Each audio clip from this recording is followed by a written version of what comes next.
الرحمن الرحیم صلی اللہ علیہ وآلہ وسلم ربی یسر ولا تعسر وتمم بالخیر۔ فتح المعین بشرح قرۃ العین بمہمات الدین، جس کے مصنف زن الدین مخدوم رحمۃ اللہ تعالی علیہ، اس کا درس جاری ہے۔ پچھلے درس میں صفحہ نمبر 10 پر اوپر سے چوتھی لائن عن الماء تک پڑھا تھا ہم نے، او بھی نجیسن سے پہلے تک۔ تو متن پہلے ہم پڑھیں گے۔ متن ہے وضو کی پہلی شرط، جو غسل کی بھی پہلی شرط ہے، ماء مطلق، مائع مطلق، جس کی صفت آ رہی ہے غیر مستعمل فی رفع حدث و نجیس قلیلا، جو رفع حدث اور رفع نجاست میں مستعمل نہ ہو، اس حال میں کہ وہ قلیل ہو۔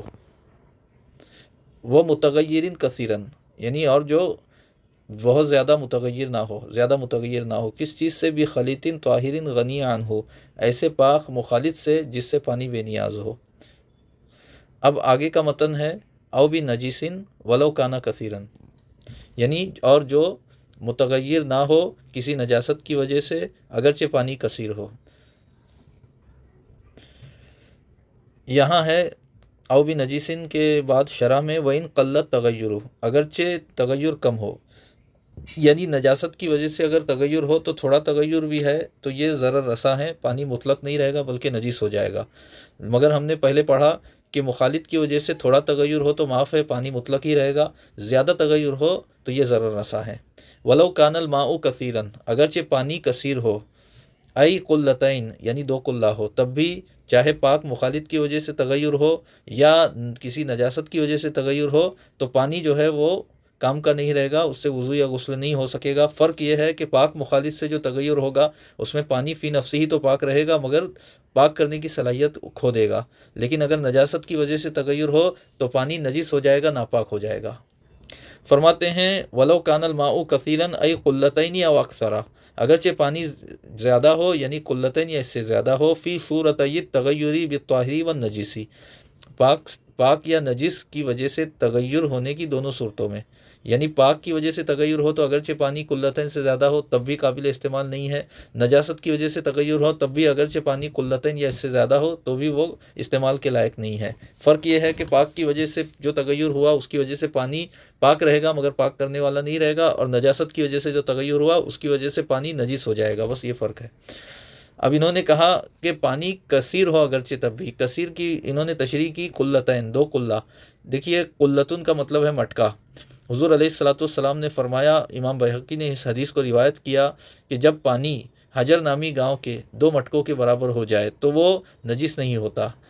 یعنی صرف نجاست کے ملنے سے نجس نہیں ہوتا، بلکہ ان الماء لا یغیرہ شیء الا ما غیر لونہ او طعمہ او ریحہ، کہ پانی یعنی ماء کثیر اس کو کوئی چیز نجس نہیں کر سکتی مگر وہی جو اس کے رنگ کو بدلے یا اس کے ذائقے کو بدلے یا اس کی بو کو بدلے۔ ان دونوں حدیثوں کی روشنی میں امام شافعی نے فرمایا کہ پانی اگر حجر نامی گاؤں کے دو مٹکوں کے برابر ہے، جس کی مقدار علماء نے 500 بغدادی رطل بتائی ہے، یہ رطل ناپ ہے، جیسے لیٹر ہے ہمارے یہاں رائج، ویسے پرانے زمانے میں ایک ناپ تھا رطل، تو اس میں لیکوڈ چیز کوئی بھی بہنے والی چیز ناپی جاتی تھی، تو تقریباً 500 بغدادی رطل کے برابر وہ دو قلہ ہوا کرتے تھے۔ تو امام شافعی رحمۃ اللہ تعالیٰ علیہ نے ان دونوں حدیثوں کی روشنی میں فرمایا کہ پانی اگر دو قلہ کو پہنچ جائے تو صرف نجاست کے ملنے سے نجس نہیں ہوتا جب تک کہ اس میں نجاست کا رنگ یا بو یا مزہ ظاہر نہ ہو، اور اگر پانی دو قلہ سے کم ہے تو نجاست کے ملتے ہی نجس ہو جاتا ہے، اگرچہ نجاست کی وجہ سے اس کا رنگ بو یا ذائقہ نہ بدلے۔ فرماتے ہیں والقلتان بالوزن 500 رطل بغدادی تقریباً، اور دو قلے وزن میں تقریباً 500 بغدادی رطل ہیں۔ اس کو رطل بھی پڑھ سکتے ہیں، رطل افصاح ہے، زیادہ فصیح ہے۔ فرماتے ہیں وبالمساحتی، اور پیمائش کے اعتبار سے فی المربعی، چوکور جگہ میں، مربع یعنی وہ جگہ جو چوکور ہو، وبالمساحتی فی المربعی، اور چوکور ایریا میں، چوکور جگہ میں پیمائش کے اعتبار سے ذراع و ربع، ایک ذراع اور ایک چوتھائی ذراع ہے، طولا و عرضا و عمقا، لمبائی میں، چوڑائی میں اور گہرائی میں، یعنی اگر چوکور کوئی برتن ہے، یہ چوکور ہاؤس ہے تو اس میں لمبائی، چوڑائی اور گہرائی میں ایک ذراع اور ایک چوتھائی ذراع ہے۔ ایک ذراع تقریباً جو ہے وہ 18 انچ کا ہوتا ہے، معتدل ذراع، تو ایک ذراع اور چوتھائی ذراع 22.5 انچ کا ہوتا ہے۔ تو چوکور جگہ میں لمبائی میں اور چوڑائی میں اور گہرائی میں جب 22.5 انچ کے ایریا تک پانی بھر جائے تو پھر وہ دو قلہ ہیں۔ فرماتے ہیں بذراعل یدل معتدلی، معتدل ہاتھ کے اعتبار سے، وفل مدوری اور گول کی ہوئی جگہ میں، گولائی میں، ذراعن ایک ذرا ہے، من سائر الجوانب تمام جانبوں سے، تمام سمتوں سے ایک ذرا ہے، یعنی اس کا قطر جو ہے وہ ایک ذرا ہو۔ کسی بھی دائرے کا جو قطر ہوتا ہے، یہ قطر وہ ہوتا ہے کہ دائرے کے ایک سرے سے شروع ہوتا ہے اور دوسرے سرے پر ختم ہوتا ہے، اور وہ اس دائرے کے مرکز کو قطع کرتے ہوئے گزرتا ہے، اس دائرے کے مرکز سے ہو کر گزرتا ہے۔ تو ایسا جو خط ہے بالکل مستقیم ہو، سیدھا ہو، تو اسے قطر کہتے ہیں۔ تو یہاں وہی قطر مراد ہے۔ وفی المدوری ذراع من سائر الجوانب، اور گول کیے ہوئے جگہ میں تمام جانب سے ایک ذرا، یعنی اس کا قطر کم سے کم ایک ذرا ہو، بذراع الآدمی، آدمی کی ذرا سے، یعنی وہی 18 انچ، وذراعان عمقا بذراع النجار، اور نجار یعنی بڑھئی کے ذرا سے گہرائی میں 2 ذرا ہوں، وہوا ذراع و ربع، اور نجار کا بڑھئی کا ذرا جو ہے وہ 1 ذرا اور چوتھائی ہے۔ تو 2 ذرا بڑھئی کے ذرا کے اعتبار سے گہرائی میں ہو، یعنی 22.5 انچ کا دگنا، یعنی 45 انچ، تو گہرائی میں 45 انچ ہو، اور ہر جانب سے جو ہے چوڑائی میں وہ 18 انچ ہو۔ کم سے کم اتنا پانی بھر جائے تو یہ 2 قلہ ہوگا۔ جیسے ڈرم ہے، کوئی پلاسٹک کے ڈرم ہوتے ہیں، گول ہوتے ہیں، تو اگر اس کا قطر جو ہے وہ کم سے کم 1 ہاتھ ہے آدمی کے ہاتھ سے، یعنی 18 انچ ہے، اور اس کی گہرائی جو ہے وہ ذراع نجار سے 2 ذرا، یعنی، اور ذراع نجار جو ہے ذراع آدمی کا سوا ہے، یعنی 1 اور 1 چوتھائی۔ تو اس طرح ذراع نجار جو ہے وہ 22.5 انچ کا ہو گیا، تو 2 ذراع نجار ہو گہرائی میں، یعنی 45 انچ ہو۔ اور ذراع نجار کے بارے میں کہا وہ ذراع و ربع، اور وہ 1 ذرا اور 1 چوتھائی ہے، یعنی 22.5 انچ۔ تو اتنا ایریا اگر پانی گھیرے تو وہ 2 قلہ ہے۔ فرماتے ہیں آگے ولا ینجسو قلتا ماء، اور پانی کے 2 قلے نجس نہیں ہوتے، ولو احتمالاً، یعنی ولو کان الماء ولو کانا کون الماء قلتین احتمالاً، اگرچہ پانی کا قلتین سے ہونا احتمالاً ہو، یقیناً نہ ہو، تب بھی وہ نجس نہیں ہوں گے پانی کے 2 قلے۔ اب یہ احتمالاً کی تشریح کر رہے ہیں، مثال دے رہے ہیں، کأن شکا فی ماء ابلغہما ام لا، مثلاً کسی پانی میں شک کیا جائے کہ کیا وہ پانی قلتین کو پہنچا ہے یا نہیں پہنچا، ایسی صورتحال ہے، تب بھی یہی مانا جائے گا کہ وہ قلتین کو پہنچا ہوا ہے گویا کہ۔ وَإِن تُيَقِّنَتْ قِلَّتُهُ قَبْلُهُ، اگرچہ اس سے پہلے اس کی قلت کا یقین کیا گیا ہو، یعنی شک واقع ہونے سے پہلے وہ پانی قلیل تھا اور یقین تھا کہ یہ پانی قلتین کو نہیں پہنچا، مگر اس میں تھوڑا سا مزید پانی ملایا گیا، اب یہ شک پیدا ہو گیا کہ یہ جو تھوڑا سا مزید پانی ملا ہے اس کی وجہ سے اب یہ پانی قلتین کو پہنچا ہے یا نہیں پہنچا، تو اس احتمال کے باوجود بھی یہی کہا جائے گا کہ گویا کہ یہ قلتین کو پہنچا ہوا پانی ہے۔ تو اگر یقیناً نہیں، احتمالاً بھی کوئی پانی قلتین کو پہنچا ہے تو وہ نجس نہیں ہوگا کسی نجاست کے محض ملنے سے، بلکہ تبھی نجس ہوگا جب اس کے اندر نجاست کا رنگ یا بو یا ذائقہ ظاہر ہو۔ فرماتے ہیں ولا ینجسو قلتا ماء، اور پانی کے 2 قلے نجس نہیں ہوتے، ولو احتمالاً، اگرچہ پانی کا قلتین سے ہونا احتمالاً ہو، کأن شکا فی ماء ابلغہما ام لا، مثلاً کسی پانی میں شک کیا جائے کہ وہ قلتین کو پہنچا ہے یا نہیں، وَإِن تُيَقِّنَتْ قِلَّتُهُ قَبْلُ، اگرچہ شک واقع ہونے سے پہلے اس کی قلت کا یقین کیا گیا ہو۔